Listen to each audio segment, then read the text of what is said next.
Yes, good morning बेटा, how are you all. तो बेटा हम रीड कर रहे थे चांदनी चैप्टर का। अब जो आपकी बुक है एन एलियन हैंड, उसमें से हम इसका थर्ड पार्ट जो है हमने रीड करना है। फर्स्ट पार्ट में हमने क्या किया था कि अब्बू खान के पास बहुत सारी गोट थी, तो एक एक करके सारी गोट्स हिल्स में चली गई और सभी अब्बू खान को छोड़कर चली गई। तो अब्बू खान ने फिर ये डिसाइड किया कि वो एक यंग गोट लाएगा जो कि बहुत सुंदर होगी और अब्बू खान के साथ ही रहेगी ऑलवेज। तो अब्बू खान ने अब ये एक चांदनी नाम की गोट लेकर आया, और चांदनी का अर्थ क्या था? Moon light. बहुत ही सुंदर थी। तो अब्बू खान ने सोचा कि वो उसको इतना प्यार देगा, बहुत अच्छी अच्छी ग्रास देगा और बहुत कुछ देगा, उसको इंटरेस्टिंग स्टोरीज सुनाएगा, तो वो उसके साथ ही रहेगी हमेशा। बट ये क्या, उससे फिर से मिस्टेक हो गई गोट्स को समझने में। और सेकंड पार्ट में हमने किया था कि अब चांदनी ने खाना पीना सब बंद कर दिया था, और अब्बू खान ने पूरी कोशिश की कि अब उसको कोशिश करे कि तुम बाहर मत जाओ, पूरी अपनी जोर लगा दिया कि तुम बाहर मत जाओ, तुम्हें वुल्फ खा जाएगा। बट चांदनी जो है ऑब्स्टिनेट हो रही थी, बहुत ज्यादा जिद्दी हो रही थी, वो कुछ समझने को तैयार नहीं थी।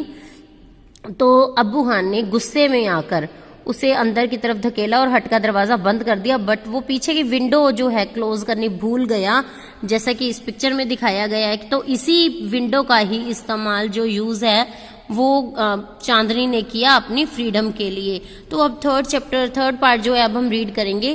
तो Chandni reach the hills, it seem to her that the old hills were standing in a row to welcome her. Chandni अब हिल्स में पहुंच गई तो उसने ऐसा लग रहा था उसे कि जैसे सभी हिल्स रो में खड़ी होकर उसका वेलकम कर रही हैं। She felt like a child meeting her parents after years of separation. और उसको ऐसा लग रहा था कि कई सालों की सेपरेशन के बाद आज वो अपने पेरेंट्स से मिल रही है, जैसे एक बच्चा अपने पेरेंट्स से बहुत सालों की सेपरेशन के बाद मिल रहा है। ऐसे ही उसको ऐसे लगा कि अब मैं बहुत टाइम के बाद जैसे आजाद हुई हूँ। Wherever she went, the tall grass rose to embrace her, the flowers bloomed to amuse her, and the wind sang an endless song of welcome. और जो बड़ी बड़ी घास थी वो सब इतना ज्यादा उसका वेलकम कर रही थी, बहुत खुश हो रही थी। फ्लावर्स विकसित हो रहे थे, हवा भी बहुत सुंदर गीत गा रही थी, और ये सब उसे इतना सुंदर लग रहा था। How different all this was from her past in the prison house of Abu Khan compound. It was the happiest day in Chandni's life. और ये उसे अब्बू खान के कंपाउंड, जैसे उसका जेल वाला घर था, उससे उसे ये बहुत डिफरेंट लग रहा था, और ये चांदनी की लाइफ का सबसे हैप्पीएस्ट डे था। That day she played for hours on the grassy slopes of the hills. She met a herd of wild goats who asked her to join their group, but Chandni politely refused. She wanted to enjoy her new freedom all by herself. तो उस दिन चांदनी बहुत खेली पूरी hills पर, जैसे grassy थी hills, बहुत सारे फील्ड से, वहां कई घंटों तक खेली। और उसको एक वाइल्ड गोट्स का झुंड भी मिला, और उन्होंने बोला कि हमारा ग्रुप ज्वाइन कर लो, बट चांदनी ने बड़े आराम से मना कर दिया, क्योंकि वो अपनी फ्रीडम जो है अकेले ही एंजॉय करना चाहती थी। The sun disappeared behind the hills and soon darkness enveloped the grass, the flowers and the trees, the wind stopped blowing, and there was stillness all around except for a strange sound which was coming from the bushes. Sun disappeared हो गया hills के पीछे, और बहुत जल्दी अंधेरा छा गया ग्रास पर, फ्लावर्स पर, ट्रीज पर। अब बहुत ही सारा धुंधला दिखने लगा, बहुत ही ज्यादा डार्कनेस हो गया, हवा भी रुक गई, और देयर वाज स्टिलनेस, और सब जगह शांति छा गई। सिर्फ एक स्ट्रेंज साउंड थी जो कि बुशेस की तरफ से आ रही थी।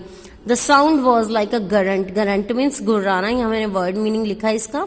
तो साउंड जो थी एक गुर्राने जैसी आवाज थी। What was it? ऐसा क्या था ये? It wasn't Abu Khan's voice calling her back to the compound, nor was it the voice of another goat. Then Chandni thought of the dangerous wolf who lived in the hills. She felt scared. तो ये क्या था? क्या ये अब्बू खान की उसको आवाज लगी? अब्बू खान की आवाज तो उसने सोचा कि ये नहीं है, जो कि कंपाउंड में से उसको वापस बुलाने के लिए आ रही थी, ना ही ये वॉइस किसी अनदर गोट की है। तो चांदनी को याद आया उस डेंजरस वुल्फ के बारे में जो कि हिल्स में रहता है, और इस तरह से वो बहुत ज्यादा डर गई। Should she go back to the safety of Abu Khan's hut? No, she said to herself, death in an open field is far better than life in a small hut. तो क्या उसे अब्बू खान की हट में वापस चले जाना चाहिए? नहीं। फिर उसने अपने आप से कहा कि नहीं, death in an open field, एक खुले मैदान में मरना एक स्मॉल हट में घुट घुट के मरने से कहीं ज्यादा बेटर है। The wolf had come out of the bushes, wolf जो है, अब ये देखिए यहाँ भेड़िया, वुल्फ ये हिल से बाहर आ गया, बुशेस से बाहर आ गया, and was staring greedily at Chandni, और वो ग्रीडली यानी कि बहुत लालचता भरी आंखों से उसको घूरने लगा चांदनी को। His eyes were shining like burning calls in the darkness, उसकी जो आईज थी वो पूरी तरह से ऐसे जल उठी थी, भाई हाँ बस अब खाने के लिए वो बिल्कुल रेडी है। He seemed in no hurry, he knew the new goat was his, but जो वुल्फ था वो जल्दी में नहीं था, क्योंकि उसको पता था ये जो न्यू गॉड है चांदनी, ये मेरी ही है। The wolf and the goat sized up each other.